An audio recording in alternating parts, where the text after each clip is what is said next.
नमस्कार मंडळी, श्री स्वामी समर्थ. यंदा 13 ऑगस्ट 2026 वार गुरुवार या दिवसापासून श्रावण महिन्याची सुरुवात झाली आहे. श्रावण महिना हा व्रतवैकल्याचा महिना मानला जातो. श्रावण महिन्यातील प्रत्येक शुक्रवारी जरा जिवंतिका पूजन म्हणजेच जिविती पूजन करणं खूप महत्त्वाचं मानलं जातं. हल्ली शहरामध्ये बहुतांश घरामध्ये जिविती पूजन बंद झालेलं दिसतं. अनेकांना माहिती नाही आहे की हे काय असतं, तर त्यासाठी हा छोटासा प्रयत्न. जिवितीच्या प्रतिमेचं पूजन आणि त्याचा अर्थ काय आहे, कोण आहे ही जिविती, हिच्या पूजनाचा हेतू काय आहे, तर मैत्रिणींनो, आजच्या या व्हिडिओमध्ये आपण या संदर्भातील सर्व माहिती जाणून घेणार आहोत. तर चॅनलवर नवीन असाल तर चॅनलला लाईक करा आणि सबस्क्राईब करून कमेंट्समध्ये ओम नमः शिवाय लिहायला विसरू नका. चला तर मग आपल्या छोट्याशा व्हिडिओला सुरुवात करूया.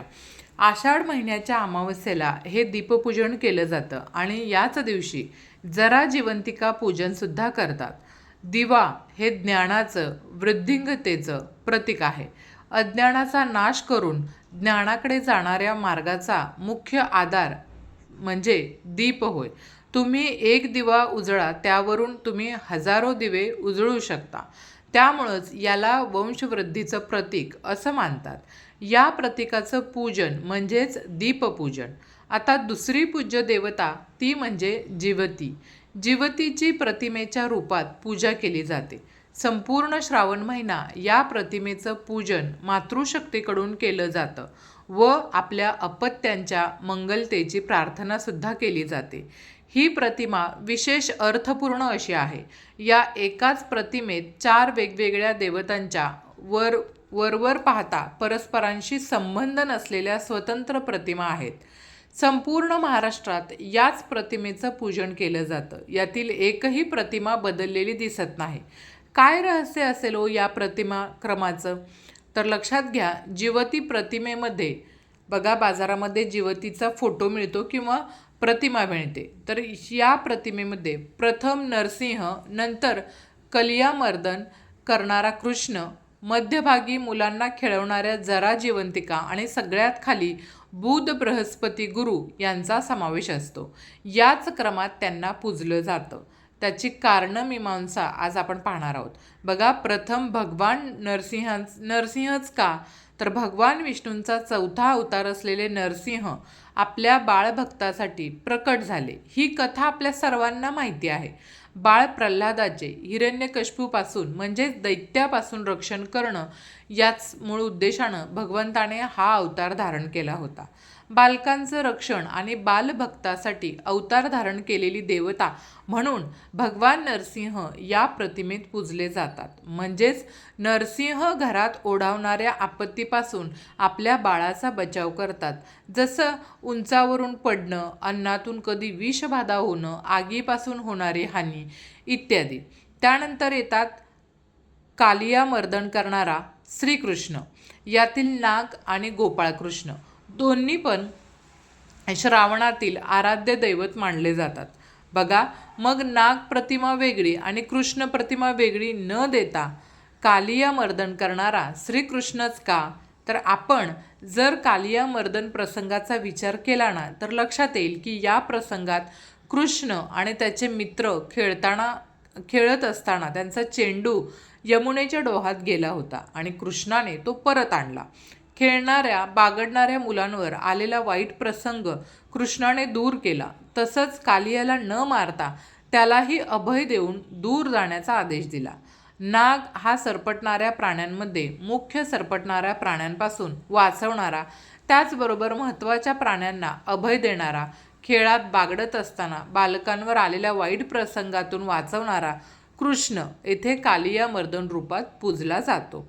म्हणजेच कालिया दमन कृष्ण बाहेरच्या आपत्तीपासून, जसं खेळताना येणाऱ्या आपत्ती किंवा पाण्यापासूनचं संकट असेल, सरपटणाऱ्या प्राण्यांचं भय असेल इत्यादीपासून बचाव करतात आणि घरात आणि घराबाहेर आपल्या बाळावर येणाऱ्या संकटापासून हे दोन्ही देव आपल्या बालकाचं रक्षण करतात. म्हणून जिवती प्रतिमेमध्ये त्यांचं प्रथम स्थान येतं. नंतर येतात त्या जरा व जिवंतिका. जरा व जिवंतिका या यक्षगणातील देवता आहेत. जरा या यक्षिणीबद्दल महाभारतात एक कथा येते बघा. मगध नरेश या राजाला 2 राण्या असतात. दोन्ही राण्यांवर त्याचं सारखंच प्रेम असतं. परंतु राजाला पुत्र किंवा पुत्री काहीही नसल्यामुळे राजा चिंतित असतो. याच सुमारास नगराजवळील उपवनात ऋषी चंडकौशिक आल्याचं राजाला समजतं. राजा त्यांचं दर्शन घेऊन आपली चिंता त्यांना प्रकट करतो. ऋषी राजाला प्रसादात आंबा देतात व राणीला खायला द्या म्हणून सांगतात. दोन्ही राण्यांवर समान प्रेम असल्यामुळं राजा आंब्याचं समान भाग करून राण्यांना देतो. कालांतरानं दोन्ही राण्यांना पुत्र होतो. परंतु केवळ अर्धा अर्धा अशा विचित्र आणि अर्धवट अर्भकांना राजा जंगलात नेऊन टाकतो. त्याच वेळेस तेथून जरा नामक यक्षिणी जात असते. ती दोन्ही अर्भक तुकड्यांना हातात घेते आणि आपल्या अवयव सांधण्याच्या कलेने दोन्हींना सांधते. जरा ते सांधलेले अर्भक संध्या समयास राजाला आणून देते. जरा यक्षिणीने सांधले म्हणून राजा त्याचे नाव जरासंघ असं ठेवतो आणि जरा यक्षिणीच्या उपकाराप्रित्यर्थ नगरात देऊळ बांधून तिला मगधाच्या इष्टदेवतेचा मान देतो. त्याचप्रमाणे जरा देवतेचा वार्षिक महोत्सव सुरू करतो. अशी ही जरा देवी जारजेची सखी जिवंतिका. जिवंतिका या शब्दाचा अपभ्रंश जिविती म्हणजे जिवंतिकेचा अर्थ होतो दीर्घायू प्रदान करणारी. बालकांच्या दीर्घायुष्याची कामना करून या देवीची पूजा करतात आणि ही देवी पाळण्यात व आजूबाजूंना बालकांना खेळवते अशा रूपात दाखवतात. म्हणून या फोटोमध्ये किंवा प्रतिमेमध्ये सगळ्यात शेवटी येतात बुध व बृहस्पती. आता बघा, बुध ग्रह हत्तीवर बसलेले असून हातामध्ये त्यांच्या अंकुश धारण केलेला असतो. तर बृहस्पती गुरु वाघावर बसलेले आणि हातात चाबूक घेतलेला दाखवतात. बुधाच्या प्रभावाने जातकाला अलौकिक बुद्धिमत्ता, आकर्षक व्यक्तिमत्व इत्यादी गुण प्राप्त होतात. तर बृहस्पतीच्या प्रभावानं शैक्षणिक प्रगती, आध्यात्मिक उन्नती, विवेकबुद्धी जागृत होते. बुधाचं वाहन हत्ती. हत्ती हे उन्मत्तेचं प्रतीक आहे. मानवी मनाला येणारी उन्मत्ता आपल्या बुद्धिमत्तेने व्यक्तिमत्वाचा अंकुश घालून आवर घालावा हे बुध प्रतिमेवरून आपल्या लक्षात येतं. बृहस्पतीचं वाहन वाघ हे अलंकाराचं प्रतीक आहे. मानवी मनाला अहंकार लवकर चिकटतो. अहंकार मानवाच्या सर्व प्रकारच्या प्रगतीमध्ये व आध्यात्मिक साधनेतही बाधक ठरतो. त्यावर आपण ज्ञानाच्या गुरुकृपेच्या आशीर्वादानं ताबा मिळवावा हे बृहस्पतीचं प्रतिमा आपल्याला शिकवते. म्हणूनच या प्रतिमेमध्ये बुध बृहस्पती यांनासुद्धा जिविती प्रतिमेमध्ये स्थान मिळालेलं आहे. प्रथम रक्षक देवता, नंतर जन्मलेल्या बालकाचं रक्षण व दीर्घायुष्य करणारी देवता आणि नंतर व्यक्तिमत्व प्रभावित करणारी ग्रहदेवता असा हा जिविती प्रतिमेचा क्रम एका मातृशक्तीने दुसऱ्या रक्षक व पालक शक्तीचं केलेलं पूजन म्हणजेच जिविती पूजन होय. जगातील सर्व प्राणीमात्रांच्या उज्ज्वल भविष्याची रक्षणाची प्रार्थना म्हणजेच जिविती पूजन होय. तुम्हाला पूजण्याची इच्छा असेल तर तुम्ही बाजारात जिवितीचा कागद मिळत असेल तर तुम्ही घेऊन या.